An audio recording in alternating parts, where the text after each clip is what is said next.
Pondok Pesantren Uhwah Muslimin putra dan putri berpusat di Sulawesi Selatan, tepatnya Perumahan Entes Madani, Kabupaten Goa, sementara menjalankan pembangunan baik untuk putra maupun putri. Ini dipersiapkan untuk 4 lantai yang kira-kira membutuhkan biaya sekitar 1 miliar lebih.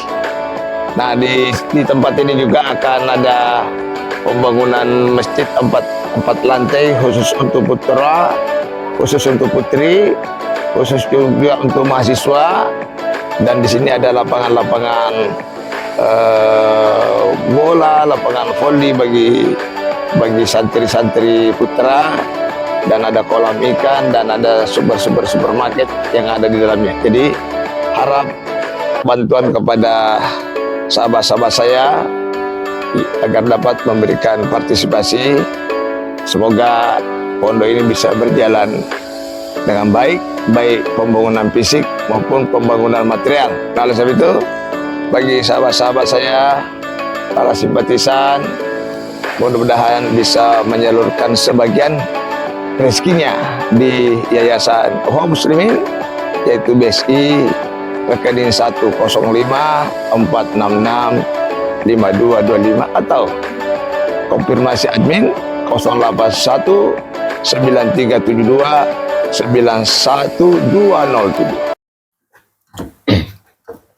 Assalamualaikum warahmatullahi wabarakatuh. Innal hamdalillah nahmaduhu wa nasta'inuhu wa nastaghfiruh wa na'udzubillahi min syururi anfusina wa min sayyiati a'malina.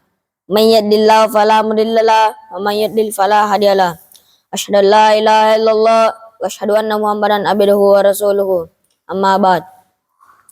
Ya ayuhan nasu budu rabbakumul ladzi khalaqakum min nafsin wahidah wa khalaqa minha zawjaha wa bassa minhuma rijalan katsiran wa nisa wattaqullaha allazi tasaaluna bihi wal arham innallaha kana 'alaikum raqima.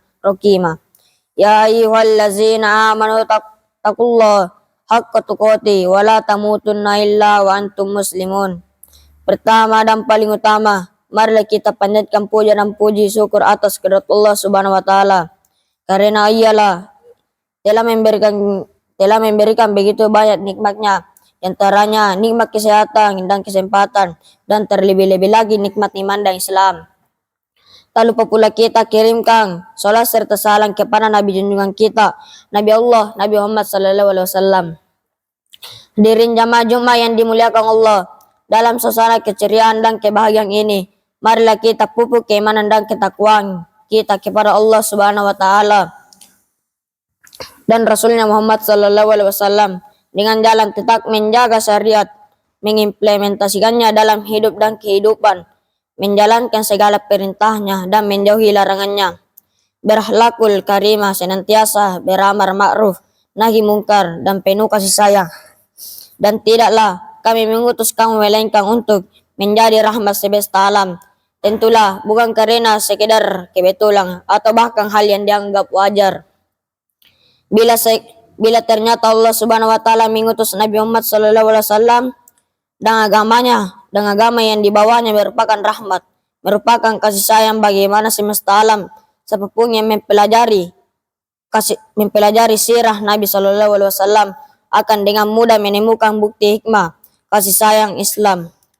Kasih sayang bisa dengan mudah Anda temui dalam kehidupan sehari-hari sang Rasul sallallahu alaihi wasallam, baik sebagai bapak dan suami dalam lingkungan keluarga, sebagai saudara di lingkungan handai taulan, sebagai teman di kalangan sahabat, sebagai guru di antara para murid, maupun sebagai pemimpin di kalangan umat, bahkan sebagai manusia di tengah-tengah makhluk Allah yang lain. Hadirin sidang Jumat rahimakumullah, dalam surah Al-Taubah ayat 128, Allah Ta'ala mensifati Nabi Muhammad sallallahu alaihi wasallam dengan beberapa sifat kesemuanya merupakan penggambaran akan besarnya kasih sayang beliau. Ayat itu berbunyi sebagai berikut.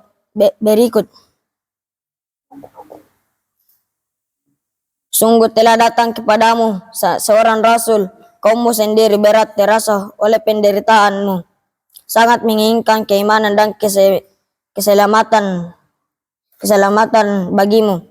Amat belas kasihan lagi penyayang terhadap orang-orang mukmin. Quran Surat Taubah 128.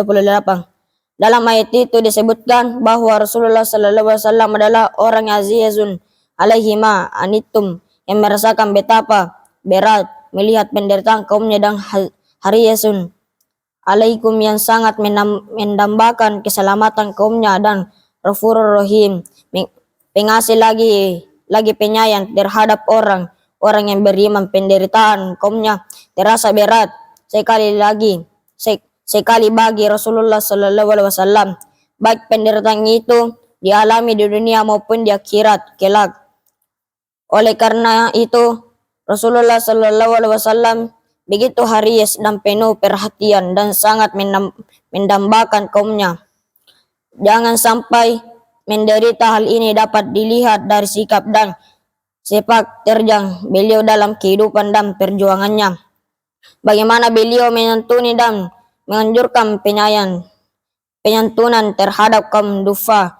Bagaimana beliau menegakkan dan menganjurkan penghormatan terhadap harkat dan martabat manusia. Bagaimana beliau berperangai dan menganjurkan untuk berakhlakul karimah.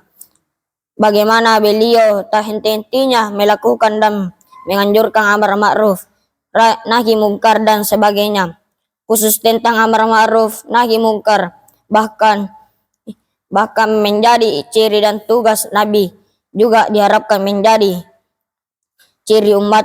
Amar ma'ruf nahi mungkar apabila dicermati kiranya memang merupakan pengejawentahan dari keinginan Nabi atas keselamatan umat manusia agar tidak menderita, bersumber dari dorong oleh kasih sayang itu. Bahkan boleh jadi hanya orang yang mempunyai rasa kasih sayang dan memahami amar ma'ruf nahi mungkar. Amar ma'ruf nahi mungkar hampir tidak bisa dibayangkan berjalan, dan apalagi membudaya dalam masyarakat yang tidak saling menyayangi dan mengasihi. Maka tidaklah mengherankan bahwa sebagai pemimpin Nabi Muhammad SAW sangat ditaati karena dengan kasih sayang, bahkan ditaati karena ditakuti dan dengan kebencian atau keterpaksaan. Barakallahu li wa lakum fil Qur'anil azim wa nafa'ni wa yakum minal ayati wasikril hakim wa taqabbala minni wa minkum tilawatahu innahu huwa samiul azim.